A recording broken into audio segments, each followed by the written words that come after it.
पिछले एपिसोड में हमने देखा था कि कैसे सभी बच्चों के डरने के बाद युनहे और द्वानवू जाते हैं ये दिखाने के लिए कि वो कितने ज्यादा पावरफुल हैं। जहां द्वानवू तो कुछ नहीं कर पाता पर युनहे सबकी नजरों में अपनी रिस्पेक्ट बना लेता है। वहीं जब हुआंग और लिन जीशाओ की बारी आती है तो लिन जीशाओ हाई रिकॉर्ड क्रिएट करते हुए सबके सामने ये शो करने लगता है कि वही विनर है, जिसके लिए उसे रिवॉर्ड के तौर पे 10,000 शुआनटियान पिल्स मिल जाते हैं। होस्ट को भी लग रहा था कि अब उसके अलावा ये रिकॉर्ड कोई नहीं ब्रेक कर सकता। शाओ लैंग भी काफी जोश जोश में आगे आता है, लेकिन वो भी कुछ खास नहीं कर पाया था। और अब बारी थी हमारे हीरो किंग नैन की। इस एपिसोड के स्टार्टिंग में दिखाया जाता है कि किंग नैन काफी तेजी से आगे बढ़ने लगा था। उसकी रॉकेट जैसी स्पीड देखने के बाद बच्चे काफी ज्यादा हैरान हो रहे थे। उन्हें समझ नहीं आता कि किंग नैन आखिर इतना फास्ट कैसे हो सकता है। वहीं दूसरी तरफ किंग नैन ने 300 स्टेप काफी ज्यादा इजिली कवर कर लिए थे। ये देखकर बच्चे बातें बनाने लगते हैं कि पक्का ये 400 स्टेप पे जाकर रुक जाएगा, जैसे कि ब्रदर युनहे रुक गए थे, क्योंकि अब वो उनसे ज्यादा तो स्ट्रॉन्ग नहीं हो सकता ना। किंग नैन सच में 400 स्टेप पे जाकर रुक गया था और ये देखने के बाद उन बच्चों को काफी ज्यादा खुशी होने लगती है। वो कहते हैं देखा, इतने ज्यादा स्ट्रॉन्ग स्टूडेंट भी आगे नहीं बढ़ पाए तो ये इस बच्चे का काम थोड़ी ना है। वो लोग तो इस आस में बैठे हुए थे कि अब ये लड़का गिरते पड़ते नीचे आ ही रहा होगा। पर दूसरी तरफ हमें किंग नैन को दिखाया जाता है असल में उसके जूते में एक कंकड़ घुस गया था, जिसकी वजह से वो अपनी स्पीड को तेज नहीं कर पा रहा था, इसलिए वो रुक कर उसे निकाल रहा था। अब अपने जूते को अच्छे से चेक करने के बाद वो फिर से दौड़ लगाना शुरू कर देता है। ये देखकर बच्चे काफी ज्यादा हैरान हो जाते हैं। किंग नैन इस बार दौड़ते हुए अपनी गॉड ऑफ वॉर की आई का यूज करने लगता है, जहाँ उसे उन स्टोन के बीच में लगे हुए इल्यूजन फॉर्मेशन नजर आ जाते हैं, तो वो उनके गैप से तेजी से आगे बढ़ने लगता है। वो अब तक 450 स्टेप्स को कंप्लीट कर चुका था। ये देखने के बाद वहाँ मौजूद सारे बच्चे काफी ज्यादा शॉक हो जाते हैं, क्योंकि अब तक तो वो युनहे से आगे निकल चुका है। दूसरी तरफ किंग नैन आगे बढ़ते हुए उन इल्यूजन के बीच में मौजूद गैप से आगे बढ़ रहा था। वो हमें बताता है कि इन गैप्स में से आगे बढ़ने की वजह से उसके माइंड पर ज्यादा प्रेशर नहीं पड़ रहा है, जिसकी वजह से उसे रास्ता काफी साफ साफ नजर आ रहा है। 500 स्टेप्स कंप्लीट करने के बाद बच्चे हैरान हो जाते हैं। उन्हें यकीन नहीं था कि किंग नैन इतना ज्यादा स्ट्रॉन्ग होगा, क्योंकि वो लोग युनहे की रिस्पेक्ट कर रहे थे, जबकि वो 500 स्टेप्स कंप्लीट नहीं कर पाया। पर हमारे किंग नैन ने कर दिया, तो अब उन्हें उसकी भी रिस्पेक्ट करनी होगी ना। पर किंग नैन तो उन्हें और ज्यादा शॉक करते हुए 700 स्टेप्स कंप्लीट कर लेता है। वो लोग तो बस गिनते जा रहे थे और यहाँ हमारा किंग नैन अपनी स्पीड को इंक्रीज करते हुए तेजी से स्टेप्स कंप्लीट करते जा रहा था। किंग नैन आगे बढ़ते हुए हमसे कहता है कि जब तक उसके पास एक गॉड ऑफ वॉर की आई है, उसके लिए बैरियर्स एक यूजलेस चीज है। किंग नैन के 800 स्टेप्स कंप्लीट करने के बाद बच्चे सोच रहे थे कि क्या वो सच में लिन जीशाओ को पीछे छोड़ देगा, क्योंकि पहले तो वो उन्हें लूजर लग रहा था, लेकिन अब वो इसके बारे में कुछ नहीं कह सकते, क्या पता वो कर भी दे। ये सारी बातें सुनने के बाद लिन जीशाओ कहता है कि 800 स्टेप्स कंप्लीट करना कोई बड़ी बात नहीं है। जब वो 900 स्टेप्स कंप्लीट करेगा मजा तो तब आएगा। वैसे भी वो 900 स्टेप्स का बैरियर काफी ज्यादा स्ट्रॉन्ग है, तो ये बस उस बेवकूफ का सपना बन के रहने वाला है। दूसरी तरफ किंग नैन को तेजी से आगे बढ़ता देखकर ब्रदर हुआंग उसे आगाह करते हैं कि 9th लेवल का बैरियर काफी ज्यादा हार्ड है, तो वहाँ से आगे बढ़ते हुए खुद को थोड़ा संभालना और केयरफुल रहना, क्योंकि 9th लेवल के बैरियर ने हमारे ब्रदर हुआंग को काफी बुरी तरीके से चोटिल कर दिया था। 850 स्टेप्स कंप्लीट करने के बाद हमारा किंग नैन जैसे ही उस 9th लेवल के बैरियर को देखता है, वहाँ के बैरियर फॉर्मेशन के बीच में काफी मिनिमम गैप था। इसका मतलब यही था कि हमारे किंग नैन को इस प्रेशर को झेलते हुए आगे बढ़ना होगा। किंग नैन उस बैरियर को देखकर कहता है कि भले इसमें गैप नहीं है, लेकिन उसे जीतना ही होगा और वो जीतेगा। ये बोलकर वो अपने गॉड ऑफ वॉर की सोल की पावर को एब्जॉर्व करने लगता है, जिसकी वजह से उसका ऑरा काफी ज्यादा स्ट्रॉन्ग हो गया था और अब वो तेजी से उस बैरियर को पुश करते हुए उसे क्रॉस करने की कोशिश करने लगता है। किंग नैन को इतना ज्यादा फोर्स यूज करता देखकर लिन जीशाओ चिढ़ते हुए कहता है कि 7th लेवल पर पहुंच गया है ये, पर इतना पुश करने की वजह से खुद ब्लास्ट हो जाएगा। दूसरी तरफ शाओ लैंग को भी किंग नैन की फिक्र होने लगती है। वहीं किंग नैन जब अपनी बॉडी से अपनी एनर्जी को रिलीज करा था, तब उसकी आंखों का कलर भी बुरी तरीके से चेंज हो जाता है। वहीं काफी देर तक फोर्स लगाने के बाद वो फाइनली सक्सेसफुली दूसरी तरफ पहुंच गया था। ऐसा करते हुए किंग नैन ने लिन जीशाओ का रिकॉर्ड तोड़ दिया था, जिसकी वजह से काफी ज्यादा प्रेशर वहाँ मौजूद स्टूडेंट्स को फील होता है और वो ये देखकर हैरान थे कि किंग नैन 920 स्टेप्स पर पहुंच गया है, जहाँ तक कि अब तक कोई भी बच्चा नहीं पहुंच पाया था। किंग नैन अब तक 950 स्टेप्स को कंप्लीट कर चुका था। ये देखने के बाद तो सीनियर शो क्यान भी काफी ज्यादा शॉक हो जाते हैं। वो ये देखकर हैरान थे कि किंग नैन को अभी तक कुछ भी महसूस क्यों नहीं हो रहा, वो अभी तक सही सलामत कैसे है, जबकि उसने 950 स्टेप्स कंप्लीट कर लिए। अगर नॉर्मल कोई स्टूडेंट होता तो अब तक चक्कर खाकर गिर जाता या फिर उसकी जान पर बनाती। सीनियर शो क्यान के लिए ये बात बिल्कुल इम्पॉसिबल सी थी। वहीं किंग नैन थोड़ा और आगे बढ़ने पर फाइनली प्रेशर महसूस करने लगता है, जहाँ उसे ऐसा लग रहा था जैसे कि उसने किसी तपती हुई जगह पर अपना पाँव रख दिया है और वहाँ से आग की लपटें निकल रही हैं, जिसकी वजह से उसका पूरा बॉडी पसीने से भीग गया था। किंग नैन को ऐसा महसूस होने लगता है जैसे कि उसने किसी आग में अपना पाँव रखा है और वो काफी बुरी तरीके से जल रहा है, लेकिन वो फिर भी नहीं रुकता। ये देखकर शाओ लैंग उसे रुकने को कह रहा था, क्योंकि वो ऑलरेडी काफी ऊंचा जा चुका चुका है। सीनियर सिस्टर चुयुन भी हमारे किंगनैन के लिए परेशान होने लगती है। दूसरी तरफ किंगनैन बिना रुके तेजी से आगे बढ़ रहा था और ये देखने के बाद तो लिन जीशाओ और उसकी टीम का मुंह खुला का खुला रह जाता है, क्योंकि किंगनैन ने अब तक 980 स्टेप्स को कंप्लीट कर लिया था। ये देखकर तो ब्रदर हुआंग समझ जाते हैं कि किंगनैन इस कंपटीशन को कंप्लीट करने वाला है। वहीं दूसरी तरफ सीनियर शू क्यान सोच रहे थे कि अगर ये लड़का सच में इस चैलेंज को विन कर लेता है तो इसका मतलब ये है कि ये सच में काफी ज्यादा टैलेंटेड है और इसके जैसा जीनियस पूरी एकेडमी में मौजूद नहीं है, क्योंकि अब तक इस टेस्ट को कोई भी कंप्लीट नहीं कर पाया है। पर अगर वो हार गया तो इससे मेरा दिल टूट जाएगा, क्योंकि सीनियर शू क्यान ने अब तक ऐसा टैलेंटेड स्टूडेंट अपनी आंखों के सामने तो नहीं देखा था। किंगनैन उस लावा लैंड को क्रॉस करते हुए अचानक से महसूस करने लगता है तेज ठंडी बर्फीली हवाएं, जिसकी वजह से उसकी हड्डियां तक जम रही थी। वो इतने स्ट्रॉन्ग प्रेशर को भी आराम से झेलते हुए आगे बढ़ रहा था कि तभी उसे उसके फादर नजर आते हैं, जो कि उससे काफी ज्यादा नाराज थे, ये कहते हुए कि तुम एक यूजलेस बच्चे हो, जिसे अपने बेटे के तौर पर पाकर वो काफी ज्यादा शर्मिंदा है। ये सुनने के बाद तो किंगनैन को काफी ज्यादा बुरा लग रहा था। वो अपने फादर को रोकने की कोशिश करता है, लेकिन वो रुकते नहीं है, बल्कि उससे नाराज होकर आगे निकल जाते हैं। वहीं उसके अंकल ताई भी उससे मुंह बनाते हुए आगे निकल जाते हैं। किंगनैन को वहाँ पर सीनियर सिस्टर शाओ भी नजर आती है, जो कि किंगनैन को ये कहते हुए चली जाती है कि उसने अपनी जिंदगी की सबसे बड़ी गलती की, जो उसने किंगनैन पे भरोसा किया। किंगनैन उन सभी को रोकने की कोशिश करता है, पर उसे महसूस होने लगता है जैसे कि वो जमीन पर गिर रहा हो, और फिर एक काली अंधेरी जगह को क्रॉस करते हुए वो फाइनली एक ऐसी जगह पर पहुंचता है जहाँ पर उसके सामने गॉड ऑफ वॉर की सोल आ गई थी, जो उसे कहती है कि किंगनैन तुम मेरे बिना कुछ भी नहीं हो, एक ऐसे यूजलेस पर्सन हो जिसे एक सीढ़ी की जरूरत है, वो भी मेरी हेवन तक जाने के लिए। पर शायद तुम भूल रहे हो कि अगर मैं तुम्हें बना सकता हूँ तो तुम्हें मिटा भी सकता हूँ। ये बोलने के बाद वो किंगनैन पर काफी पावरफुल अटैक करते हैं, जिसे किंगनैन अपने हाथ से ब्लॉक करने की कोशिश कर रहा था, ये कहते हुए कि तुम गलत हो। किंगनैन गॉड ऑफ वॉर की सोल से फाइट कर ही रहा था कि तभी उसे ऐसा लगता है जैसे कि उसके हाथ और पाँव को किसी स्पिरिचुअल चेन ने ट्रैप कर लिया, जो उसे आगे बढ़ने नहीं दे रही। तो यहाँ किंगनैन काफी गुस्से में कहता है कि मुझे अंडर एस्टिमेट करने की जरूरत नहीं है, मैं तुम्हारे बिना भी काफी ज्यादा पावरफुल हो सकता हूँ। मैंने इतनी मेहनत की है खुद को यहाँ तक लाने के लिए जितनी आज तक किसी ने नहीं की। और फिर वो अपने साथ हुए पास्ट की बातों को याद करने लगता है, जब उसके पास मार्शल सोल स्पिरिट ना देखकर लोग उसका मजाक उड़ा रहे थे। उसने बचपन से लेकर अब तक खुद को काफी ज्यादा स्ट्रॉन्ग दिखाने की कोशिश की है, पर सिर्फ एक मार्शल सोल स्पिरिट ना होने पर लोगों ने उसे जीनियस या लूजर बुलाना शुरू कर दिया। जिन बातों को याद करते हुए किंगनैन कहता है कि तुम लोग कैसे डिसाइड कर सकते हो कि एक पर्सन काबिल है या नहीं सिर्फ उसकी मार्शल सोल स्पिरिट को देखकर। मेरे अंदर अभी भी ताकत है कि मैं पूरी दुनिया को ये प्रूव कर सकता हूँ कि मैं अभी भी एक जीनियस हूँ। मैं तुम्हारे बिना भी काफी ज्यादा पावरफुल होकर दिखा सकता हूँ। ये बोलने के बाद वो खुद को इतना पुश करता है कि वो इन स्पिरिचुअल चेन से बाहर आ जाता है। किंगनैन ने खुद को इतना पुश किया था कि वो फाइनली 10,000 स्टेप्स को कंप्लीट करते हुए ब्रेक थ्रू कर लेता है, जहाँ उसकी बॉडी से एक्सट्रीम लेवल पे एनर्जी रिलीज हो रही थी, जिससे बच्चों को ऐसा लग रहा था कि उनके सामने सूरज आ गया। वहीं ये सारी चीजें शांत होने के बाद किंगनैन सोच रहा था कि गॉड ऑफ वॉर की सोल का वो कहना क्या एक इल्यूजन है या फिर सच में वो किंगनैन के बारे में ऐसा ही सोचता है। ये बातें उसे परेशान कर रही थी। वहीं दूसरी तरफ सीनियर शू क्यान ये सोच रहे थे कि ये लड़का किंगनैन तो सच में केवल मॉन्स्टर है, उसे इस पर खास नजर रखनी होगी क्योंकि ये कुछ भी कर सकता है। वहीं दूसरी तरफ शाओ लैंग ये देखकर हैरान था कि उसका ब्रदर किंगनैन उसकी आंखों के सामने 7 से 8 लेवल पर पहुंच गया, वो भी बॉडी टेम्परिंग की रियान पर। लिन जीशाओ के साथ वहाँ मौजूद सभी स्टूडेंट काफी ज्यादा शॉक हो रहे थे कि आखिर ऐसा कैसे हो सकता है कि ये लड़का सिर्फ सीढ़ियां चढ़ते चढ़ते खुद को प्रमोट कर ले। वहीं दूसरी तरफ किंगनैन जीत की प्यारी सी स्माइल के साथ सीनियर के सामने हाजिर होकर कहता है कि अब आप विनर को अनाउंस कर सकते हैं। ये सुनने के बाद सीनियर शू क्यान सभी के सामने अनाउंस करते हैं कि किंगनैन ने इस कंपटीशन को जीत लिया है और फर्स्ट पोजीशन पर आने की वजह से अब उसे 20 अजूरे ड्रैगन टोकन मिलने वाले हैं। किंगनैन को ये टोकन मिलता देखकर तो शाओ लैंग का मुंह खुला का खुला रह जाता है। वहीं किंगनैन को टोकन हासिल करता देखकर तो लिन जीशाओ की छाती पर सांप लौट रहे थे। ये देखकर तो उसका खून जलना शुरू हो जाता है। किंगनैन को टोकन देने के बाद सीनियर साइड हो जाते हैं। वहीं लिन जीशाओ चिढ़ते हुए किंगनैन से कहता है कि आखिर तुम उस टोकन को हासिल करने के लायक हो भी, तुम्हें पता है कि तुम्हारी औकात क्या है, इसलिए जल्दी से वो सारे के सारे टोकन्स मुझे दे दो,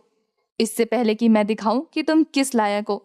किंगनैन ये सारी बातें रिलैक्स होकर सुन रहा था। वो कहता है कि क्या तुम लोगों से हार बर्दाश्त नहीं हो रही है, या फिर तुम ये सोच सोच कर परेशान हो रहे हो कि ब्रदर ओयांग और तुम कैसे सीनियर सिस्टर शाओ को मुंह दिखाओगे। ये सारी बातें लिन जीशाओ को इतनी बुरी तरीके से उकसा चुकी थी कि वो अपनी पावर को रिलीज करते हुए किंगनैन पर अटैक करने के लिए तेजी से आगे बढ़ रहा था। पर इससे पहले कि वो किंगनैन पर अटैक कर पाता, ब्रदर हुआंग आकर उसके अटैक को ब्लॉक कर लेते हैं। उन दोनों के ही खतरनाक अटैक आपस में टकराने की वजह से काफी ज्यादा प्रेशर रिलीज होता है, पर किंगनैन तो उस प्रेशर प्रेशर में भी आराम से खड़ा था। यहाँ लिंजी शाओ हुआंग से कहता है कि रास्ते से हट जाए, पर ब्रदर हुआंग कहते हैं कि मैंने तुमसे पहले ही कहा था, किंग नैन पर अटैक करने से पहले तुम्हें मुझसे फाइट करनी होगी। ये सुनकर लिंजी शाओ कहता है कि हुआंग रास्ते से हट जाओ, मैंने प्रूव कर दिया है कि तुम अब मेरे कॉम्पिटिटर नहीं हो। ये सुनकर हुआंग कहता है कि अगर तुम्हें ऐसा ही लग रहा है तो क्यों ना एक बार ट्राई करके देख लो। ये बोलकर वो अपने मार्शल सोल स्पिरिट को बाहर निकाल लेता है, जिसे देखकर लिंजी शाओ भी अपनी मार्शल सोल स्पिरिट से अटैक कर रहा था। उन दोनों के ही अटैक इतने ज्यादा जबरदस्त थे कि दोनों ही पीछे हट जाते हैं। वो दोनों एक दूसरे के पावर प्रेशर को बर्दाश्त नहीं कर पाए थे। किंग नैन को अपने एनिमी के तौर पर देखकर लिंजी शाओ कहता है कि आज यहाँ पर खून की नदियां बहने वाली हैं। ये बोलने के बाद उसके पीछे मौजूद सभी लोग अपने अपने मार्शल सोल स्पिरिट को बाहर निकालकर ये शो करने लगते हैं कि वो फाइट के लिए रेडी है। किंग नैन और उसकी टीम भी कहाँ पीछे रहने वाली थी, वो भी अपने अपने वेपन के साथ रेडी हो गए थे। और इसी एक्सट्रीम मोमेंट के साथ हमारा ये वाला एपिसोड हो जाता है खत्म।